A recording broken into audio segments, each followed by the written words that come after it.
Huwag mo sasabing magmamalinis-malinisan ka. Ito yung kanyang, palagi na sinasabi, I've spent 50 years of service in government. Ano? Na parang walang ka-blemis-blemis, parang walang kulubot, parang walang kabahid-bahid ng ano. walang bahid-dungis. Yes po, oo. Parang nakalimutan niya yung napakaraming episode sa buhay niya na. Nakalimutan niya yata yung Kuratong Baliling. Nakalimutan niya yung ano ba yung isa? Corbito, ano yun? Daser Corbito. Ganun po ba? Oh. O nakalimutan niya yung sa Isabela na ano siya na tungkol sa mga illegal logging. Di ba? O baka hindi niya alam ko kung bakit nawala na lang bigla yan. Maraming mga tao ang kinasangkapan kung bakit na-dismiss ang mga kaso na yan. At huwag mo sasabing magmamalinis-malinisan ka. Kung nakikinig ka, alam ko naman nakikinig ka eh.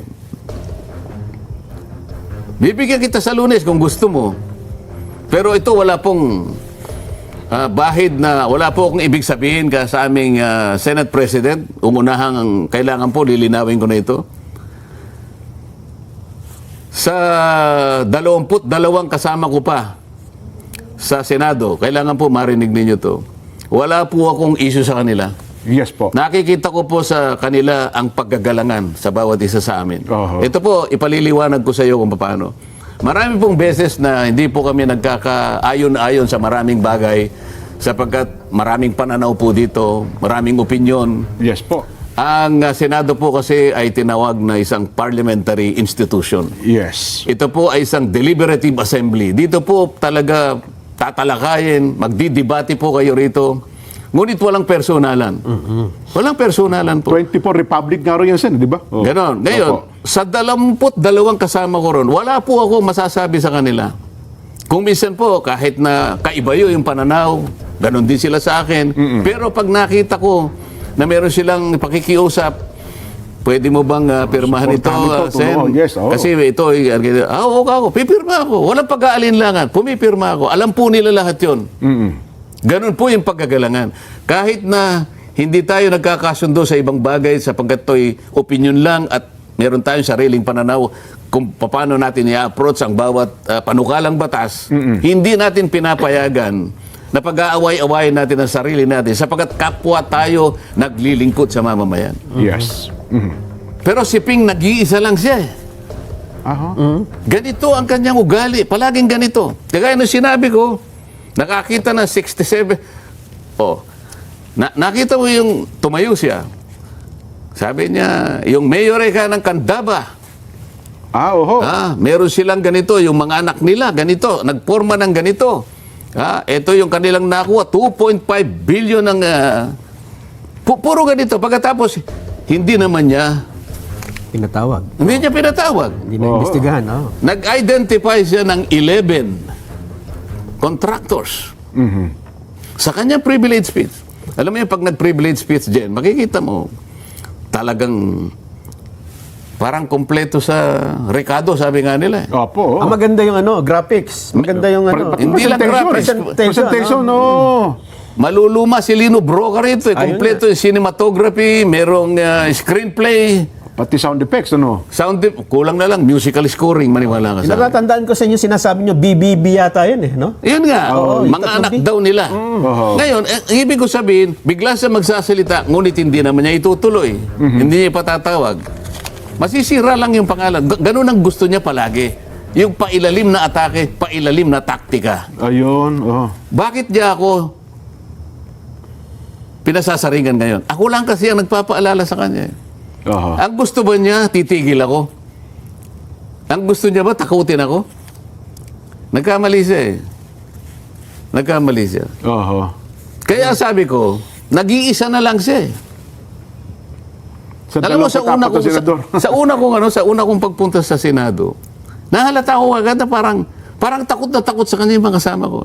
Mawalang galang na sa kanila. Yung ibig ko sabihin, hindi yung takot, yung parang nagdi-defer sila, na parang ayaw na lang nilang makipagbanggaan. Ayaw na lang nilang Yes. ganon dahil maring iniiwasan siya, parang ganon. Na parang kasing sa tingin niya, naipundar niya ang sarili niya. Ito yung kanyang, palagi niya sinasabi, I've spent 50 years of service in government. Ano?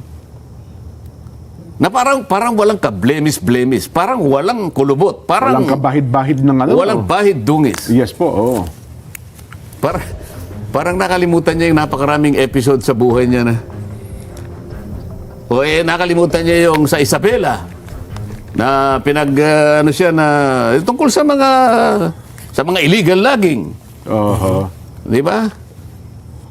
Nakalimutan niya yata yung Kuratong Baleleng. Oho. Nakalimutan niya yung ano ba isa? Corbito, ano yun? Daser Corbito. Daser Corbito. Ganun po ba? Oh.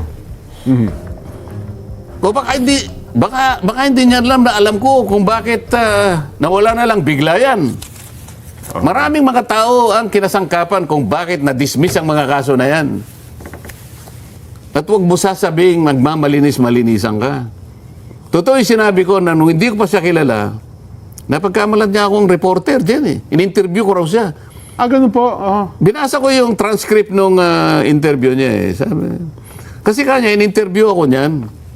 At napahanga daw ako sa kanya. Opo. Hindi pa congressman yan, kanya, hindi pa senador. Nung siya nasa media pa. Napagkamalan niya akong interview, nag-interviewer o media kasi meron tayong program ngayon. Opo. Isip-isipin nung pati yun sasabihin niya. Kasi nabanggit ko nga, dahil nga napahanga niya ako na isang araw, nagsasalita siya, lahat ng carnap vehicles, dalhin nyo rito sa Camp Crame. No questions asked. Yes po. Abay, padaan-daan nga ako ron dahil ang aking opisina sa Ortigas lang. Opo. Ortigas. Nakabunto ng mga sasakyan na karnap. Mga nakaw na sasakyan. Mga generals, sinole, no questions asked. O di humanga naman ako. Mukhang Tama naman ito yung gusto ko, kako. PNP chief siya nun. Tinawagan ko ngayon si Bayani Fernando na isa sa mga kaibigan natin. Kasi si Bayani, isa ring masugid sa mga reforma yan. Yes, Nakita mo yung Marikina noon na walang... Sabi niya, Malinis, maayos, gusto niya, disiplinado. Yes po. ipalitaw ninyo yung bangketa. Hindi po pwede. Pinagdidemanda siya ng maraming mga tao, pati... Opo. Hindi ba nga niya, basta demanda nyo, pero kailangan ganito ang mangyari. Kailangan malinis, kailangan maayos ang kalsada, lilitaw ang bangketa. Meron siyang political will eh. Yun. So sabi ko sa kanya, Bayani, kausapin mo si Ping, sabi ko. Yung PNP chief. Bakit? Maganda rin ang nakikita ko eh. Kausapin mo, sabihin mo, kung mandidato siyang president, ikaw naman ang vice president. Kinuwento ko pa eh.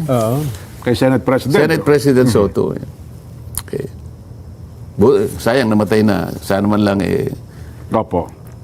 Nung una kasi siguro, maaaring gano'n ang nakita. Kung ako, nakita ko yun eh. Pero nawala eh. Sayang. Sinasabi niya na wala naman nagbago doon eh, sabi niya. Sinabi pa niya walang nagbago doon. Wala daw nagbago. Yun pa rin daw po siya. Ako daw ang nagbago eh. Ako daw ang wala sa hulog. Siya raw hindi nagbago. Paano ko hindi nagbago? Ayaw mo nang mag-imbestiga. Bakit?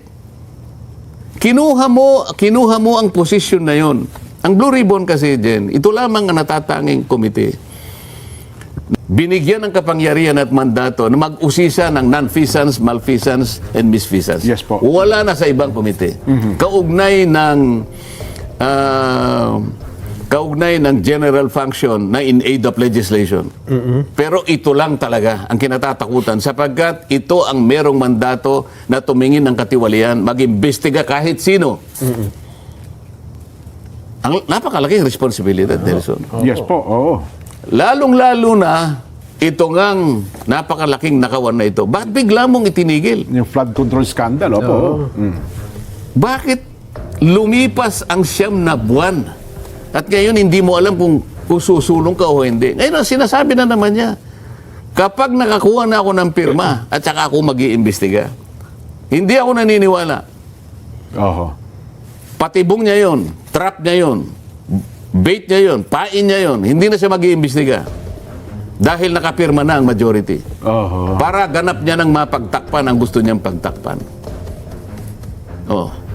Ilang maleta ba ang dahilan? Kailangan malaman ng taong bayan ito eh.